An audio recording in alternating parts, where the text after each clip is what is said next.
20 नवंबर 1979 ये Islamic calendar की 15वीं सदी का पहला दिन था।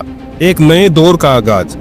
मक्का में मस्जिद हराम के अंदर काबा के गिर्द दुनिया भर से आए 50,000 से ज्यादा मुसलमान फजर की नमाज अदा कर रहे थे।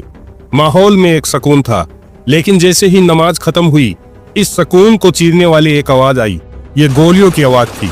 मस्जिद के बड़े बड़े दरवाजे अंदर से भारी जंजीरों से बंद किए जा रहे थे। इससे पहले कोई कुछ समझ पाता, 600 आतंकी अपनी बंदूकें लेकर मस्जिद में हर तरफ फैल गए।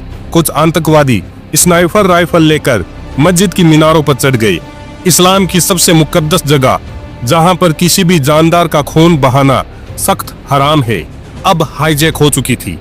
हजारों बेगुनाह लोग अंदर कैद थे और पूरी दुनिया, खास करके मुस्लिम उम्मा, एक सदमे की हालत में थी। आखिर ये ऑपरेशन किसने प्लान किया था? इतनी सिक्योरिटी के बावजूद इतनी बड़ी तादाद में हथियार काबा तक कैसे पहुंचे थे? और सबसे बड़ा सवाल, आखिर वे चाहते क्या थे?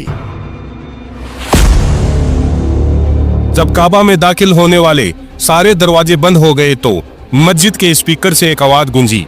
ये आवाज इस पूरे अटैक को प्लान करने वाले लीडर की थी।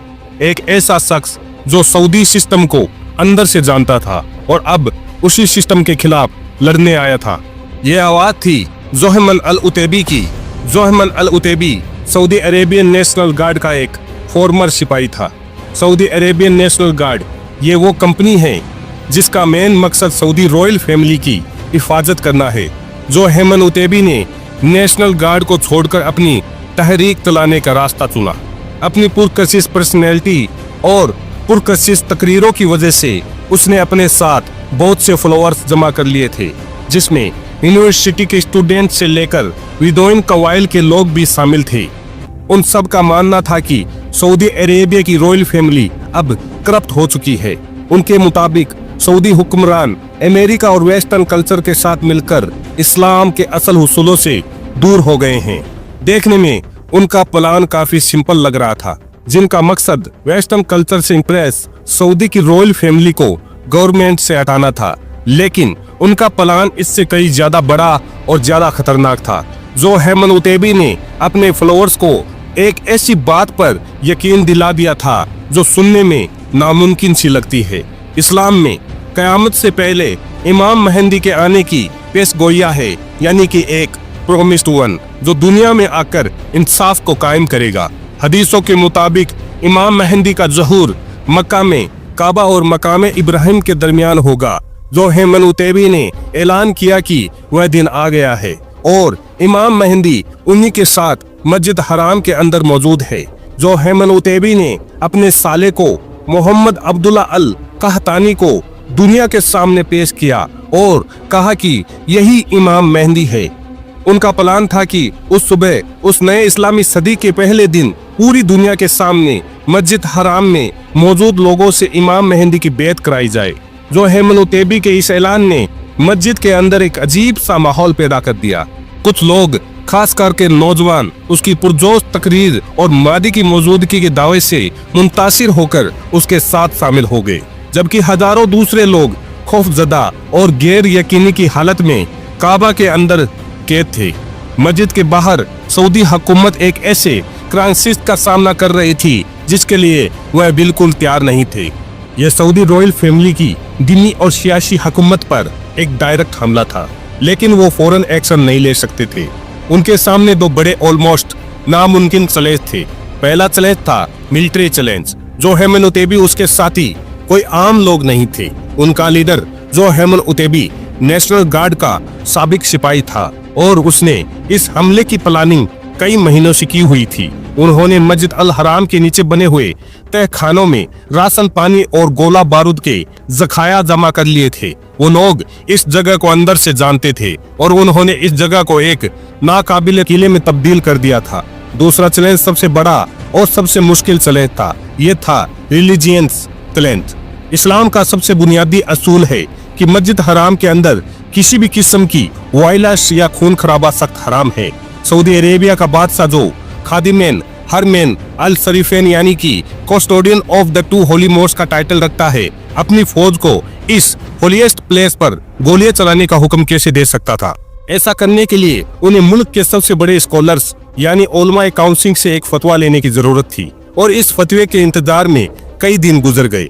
दुनिया देख रही थी, मस्जिद के अंदर हजारों लोग कैद थे और सऊदी हुकूमत दुनिया की सबसे अमीर और ताकतवर मुस्लिम कंट्रीज में से एक अपनी ही मुकद्दस जमीन पर बेबस नजर आ रही थी। वो एक ऐसी सिचुएशन में फंस चुके थे जिसका कोई आसान हल नहीं था।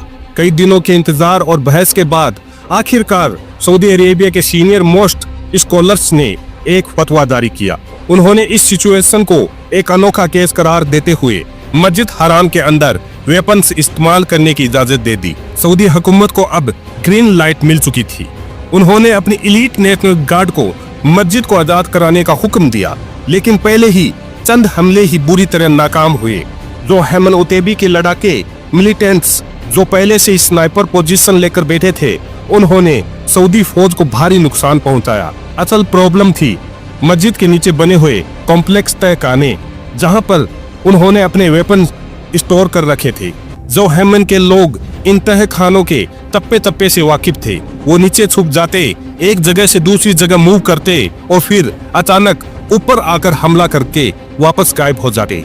सऊदी फौज के लिए इन अंडरग्राउंड बेसमेंट को क्लियर करना नामुमकिन साबित हो रहा था। जब उन्हें यह एहसास हुआ कि वो ये जंग खुद नहीं जीत सकते, तब सऊदी हुकूमत ने एक फैसला लिया। इंटरनेशनल मदद के लिए कॉल की। उन्होंने 2 मुल्कों से राब्ता किया। पहला, उन्होंने फ्रांस की elite anti terrorist unit GIGN से टेक्निकल एडवाइस मांगी। दूसरा, उन्होंने एक बदरली मुस्लिम कंट्री पाकिस्तान से उनके सबसे एलीट सोल्जर भेजने की रिक्वेस्ट की। जवाब में पाकिस्तान के प्रेसिडेंट जियाउल हक ने फौरन SSG यानी स्पेशल सर्विस ग्रुप का एक दस्ता मक्का रवाना किया। यह पाकिस्तान आर्मी के सबसे एलीट और सबसे ट्रेंड सोल्जर है, जो ऐसी सिचुएशन के लिए पूरी दुनिया में मशहूर है। अब एक नया जॉइंट असॉल्ट प्लान बनाया गया। फ्रेंच एक्सपर्ट ने टेक्निकल एडवाइस दी और उस प्लान को अंजाम देने की सबसे इम्पोर्टेंट जिम्मेदारी सऊदी फोर्स के साथ पाकिस्तानी SSG कमांडो को दी गई, क्योंकि उन्हें इस किस्म की high risk close water operation का एक्सपीरियंस था। इस प्लान को 2 हिस्से थे। पहले हिस्से में उनका मकसद था कि जो हेमन उतेबी के मिलिटेंट्स की सबसे बड़ी ताकत मस्जिद के नीचे बने हुए तहखानों को उनकी सबसे बड़ी कमजोरी बना दिया जाए। उन्होंने मस्जिद हराम के सहन में सुराख किए और नीचे तहखानों में हजारों गैलन पानी पंप करना शुरू कर दिया। इसका मकसद मिलिटेंट्स को उनके छुपने की जगह से बाहर निकालना और उनकी मूवमेंट को समझना था। इसके साथ तहखानों में टीयर गैस भी छोड़ दी गई, ताकि अंदर मौजूद मिलिटेंट्स में कंफ्यूजन और अफरा तफरी फैल जाए। ये सब करने के बाद अब असल असॉल्ट का वक्त था, यानी अंदर जाकर बेसमेंट को मिलिटेंट से क्लियर करने का वक्त आ गया। जब पानी और गैस ने अंदर के हालात मुश्किल बना दिए, तब जमीन के नीचे जाने का मिशन शुरू हुआ। SSG कमांडो ने इस इंतहाई खतरनाक ऑपरेशन को लीड किया। उनका मिशन था कि वो मस्जिद के नीचे बने हुए तहखानों में घुसकर एक एक कमरे को जो हेमन उतेबी के मिलिटेंट से क्लियर करे। SSG कमांडो ने छोटी छोटी टिप्स में काम करते हुए इतिहाद से आगे बढ़ना शुरू किया। हर कॉरिडोर और कमरे को 1 by 1 क्लियर करते गए। कई घंटों के इस खतरनाक ऑपरेशन के बाद आखिरकार जो हेमन उतेबी के मिलिटेंट्स का डिफेंस टूट गया। उनका मादी मोहम्मद अब्दुल्ला अल कत्तानी इस लड़ाई के दौरान मारा गया और आखिर में इस ऑपरेशन का लीडर जो हेमन उतेबी को उसके बाकी बचे हुए 67 साथियों के साथ जिंदा गिरफ्तार कर लिया गया। 2 हफ्तों की इस खूनी लड़ाई के बाद आखिरकार मस्जिद हराम आजाद हो चुकी थी। जो हेमन उतेबी और उसके 67 बचे हुए साथियों पर केस चलाया गया और उन्हें सरेआम सजाए मौत दी गई।